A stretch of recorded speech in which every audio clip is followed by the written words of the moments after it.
Twelfth class chapter 5 Mendel के प्रयोग। ठीक है, मेंडल ने मटर के पौधे में 2 प्रयोग किए। कितने? 2 प्रयोग किए। पहला प्रयोग था एक संकर क्रॉस और दूसरा था द्विसंकर क्रॉस, मोनोहाइब्रिड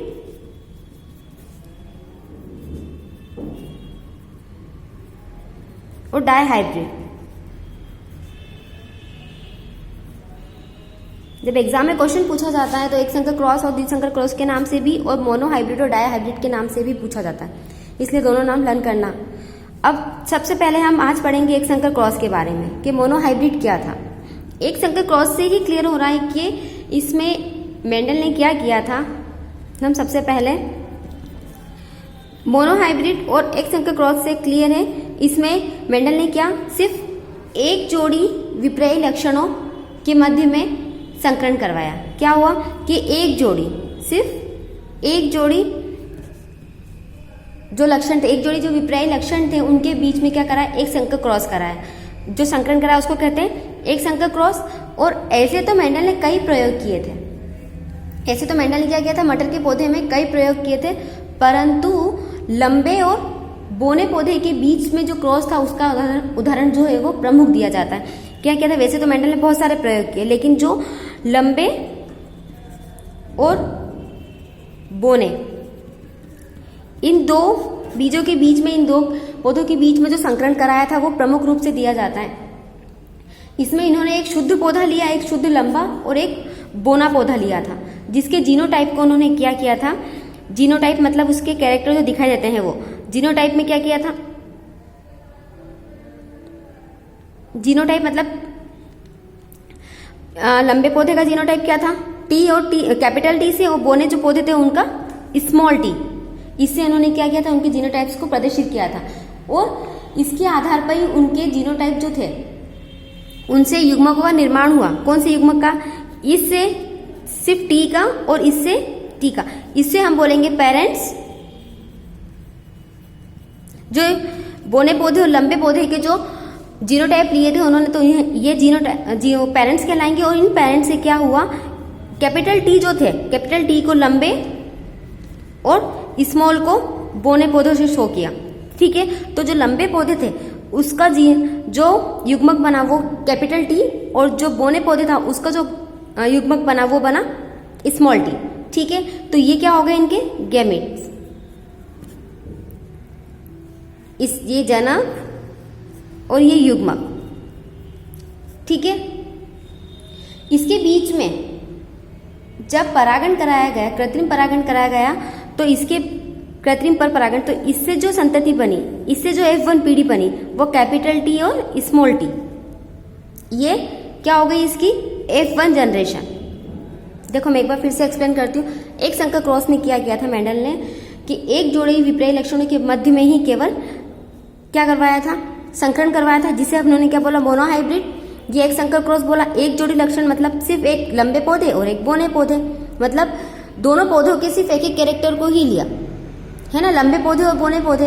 और इन दोनों के बीच वैसे उन्होंने बहुत सारे प्रयोग किए थे मेंडल ने, लेकिन उसका जो प्रमुख था, सबसे पहले स्टार्टिंग उन्होंने किससे की, मतलब जो सबसे प्रमुख माना जाता है वो मोनोहाइब्रिड का, बोने और लंबे पौधे का जो संकरण था उससे माना जाता है। तो इसमें लंबे पौधों को कैपिटल टी से और बोने पौधे को स्मॉल टी से शो किया।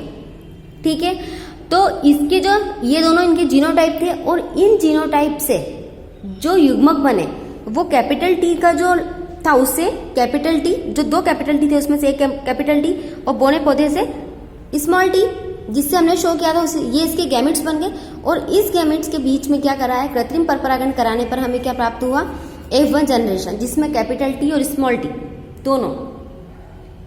लेकिन इसमें जो बात थी कि इसके जो कैपिटल टी, इस प्रकार कैपिटल टी और स्मॉल टी जो आया है उसमें दोनों वैसे माना जाता है, उसमें दोनों के कैरेक्टर है, परंतु इसे यहाँ पर लंबे लक्षण प्रारूप वाले ही माना गया। क्यों? सभी पौधों के कैपिटल टी स्मॉल टी जो था उसे क्या बोला, लंबे लक्षण वाले प्रारूप। F1 पीढ़ी में जो जनरेशन बनी थी इसमें कैपिटल टी को हमने लंबे माना था, स्मॉल टी को बोने पौधे। अगर माना जाए तो इसमें क्या होगा कि दोनों के कैरेक्टर है ना, लेकिन जो मोनोहाइब्रिड का जो F1 जनरेशन थी उसमें जितने भी पौधे थे वो सब कौन थे? लंबे पौधे। क्यों? क्योंकि जो लंबे पौधे थे वो बौने पौधे पर क्या थे? प्रभावी थे। क्या थे? प्रभावी थे। इसलिए ये जो F1 जनरेशन में जो पौधे बने उन्हें क्या बोला हमने? लंबे पौधे बोला। ठीक है, इसमें एक ही जोड़ी लक्षण लिए थे और उसके बीच में जब क्रॉस कराया लंबे पौधों को कैपिटल टी से और स्मॉल पौधों को, जो बौने पौधे थे उसे स्मॉल टी से। ठीक है, और उसके जो युग्मक बने थे उसमें कैपिटल टी और स्मॉल टी, जब उसके बीच में कृत्रिम पर परागण कराया तो कैपिटल टी और स्मॉल टी प्राप्त हुआ, जिसमें जो किस पे प्रभावित है? इसमें लंबे पौधे बौने पौधों पर प्रभावित है। इसलिए F1 जनरेशन में जितने भी पौधे बने वो सब लंबे पौधे थे। ठीक है, अब जब लंबे पौधे बनने के बाद इसमें F1 जनरेशन में क्या किया कि फिर से स्वपरागण कराया, सेल्फ पॉलिनेशन करवाया। देखा कि सेल्फ पॉलिनेशन करने के बाद क्या होता है, तो जो लंबे पौधे थे इसके बीच में क्या कराया अपनों ने? Self pollination. मेंडल ने क्या कराया? Self pollination. सेल्फ पॉलिनेशन से मतलब पता है ना कि एज इट इज प्लांट बनते हैं, तो सेल्फ पॉलिनेशन कराने पर क्या हुआ? कैपिटल टी और स्मॉल टी। ठीक है, ये सेल्फ पॉलिनेशन के द्वारा बने। अब इसके जो युग्मक होंगे, है ना, इसके युग्मक क्या बनेंगे? Capital T small T. जैसे यहां पर जो था लंबे बौने पौधे थे तो उसमें से एक एक हमने ले लिया, उसके युग्मक जो थे वो निकाल लिए। इसमें भी हम क्या करेंगे, जो सेल्फ पॉलिनेशन के बाद जो पौधे बने तो उनके युग्मक को हम अलग करेंगे, तो कैपिटल टी और स्मॉल टी। ठीक है, ये तो क्या हो गए इनके गैमेट्स। अब गैमेट्स के बीच में जब संकरण कराया, जब क्रॉस कराया तो क्या प्राप्त हुआ? तो सबसे पहले कैपिटल टी, तो यहां क्या बना? कैपिटल टी और कैपिटल टी दोनों के बीच में क्रॉस करवाते हैं। तो सबसे पहले इस गैमेट का इस गैमेट से, कैपिटल टी का कैपिटल टी से, फिर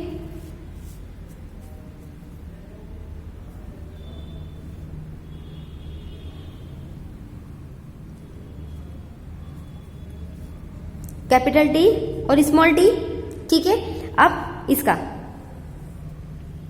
तो कैपिटल जो रहेगा वो हमेशा आगे रहेगा, तो यहां कैपिटल टी और स्मॉल टी, स्मॉल टी और स्मॉल टी। देखो जब F1 जनरेशन में क्या किया, सेल्फ पॉलिनेशन करवाया गया तो उससे उसी के समान दो प्लांट्स प्राप्त हुए। उसके जब गैमेट्स को हमने अलग किया तो capital T small T, capital T और स्मॉल टी। जब इसके बीच में हमने क्रॉस करवा रहा है तो क्रॉस करना इजी, एक बार कैपिटल टी का कैपिटल टी से तो कैपिटल टी, ऐसे ही इन तीनों का भी करवाएंगे तो हमें क्या प्राप्त हुआ। अब कैपिटल टी को हमने यहां पर क्या बताया था, लंबे पौधे, तो ये क्या हुआ, लंबे पौधे। और यहां पर कैपिटल टी और स्मॉल टी को अभी हमने क्या बोला था, लंबे पौधे। क्या बोला था, लंबे पौधे। लेकिन अगर जीनोटाइप की बात करें अपन तो जीनोटाइप में क्या होगा कि ये दोनों अलग कैरेक्टर वाले हैं और ये दोनों अलग कैरेक्टर वाले हैं, है ना। जीनोटाइप की बात करें, जीनोटाइप के आधार पर क्या होगा, इसका अनुपात क्या हो जाएगा, 1:2:1। क्यों, क्योंकि ये लंबे हैं और ये बौने हैं और इनमें दोनों के कैरेक्टर है, इसलिए इन दोनों को साथ में रखा और इन दोनों को अलग अलग करा। अगर जीनोटाइप की बात करेंगे तो इसका अनुपात क्या होगा, 1:2:1। लेकिन अगर F1 जनरेशन के बेस पे अगर बात करें तो F1 जनरेशन में कैपिटल टी और स्मॉल टी को हमने क्या बोला था, लंबे पौधे बोला था। तो यहां पर अगर हम इन तीनों को साथ में रखें तो इसका अनुपात क्या हो जाएगा, 3:1। ये इसका फिनोटाइप। देखने के आधार पर हम देखें तो इसका अनुपात क्या हो जाएगा, फिनोटाइप के आधार पर 3:1। और अगर जीनोटाइप की बात करेंगे तो इसका अनुपात होगा 1:2:1। ठीक है, ये इसका मेंडल का मोनोहाइब्रिड एक संकर क्रॉस था। उसमें एक जोड़ी पहले लक्षण लिए थे जिसमें लंबे और बौने पौधे को लिया, लंबे पौधों को कैपिटल टी से और बौने पौधों को स्मॉल टी से शो किया। इसमें इसके जीनोटाइप्स को अलग किया, फिर इसके बीच में क्रॉस कराते हैं तो इसमें हमें सारे लंबे पौधे प्राप्त होते हैं। क्यों, क्योंकि लंबे पौधे जो थे वो बौने पौधे पर प्रभावी थे। तो यहाँ पर जो जनरेशन बनी उसे F1 जनरेशन कहा। फिर F1 जनरेशन में क्या हुआ कि हमने सेल्फ पॉलिनेशन करवाया। सेल्फ पॉलिनेशन कराने के बाद क्या प्राप्त हुआ, सेल्फ पॉलिनेशन के बाद क्या एज इट इज प्लांट प्राप्त हुए, उनकी जीनोटाइप को उनके युग्म को हमने अलग कर लिया, फिर इसके बीच में अगर क्रॉस कराते हैं तो उसके क्रॉस कराने के बाद हमें ये प्राप्त हुआ, इसे बोलते हैं हम F2 जनरेशन। क्या बोलेंगे? F2 generation. F2 जनरेशन में इसके फिनोटाइप और जीनोटाइप दोनों के कैरेक्टर अलग अलग थे, मतलब दोनों का अनुपात अलग अलग था। उसका जीनोटाइप तो जो था वो 1:2:1 था और फिनोटाइप था 3:1।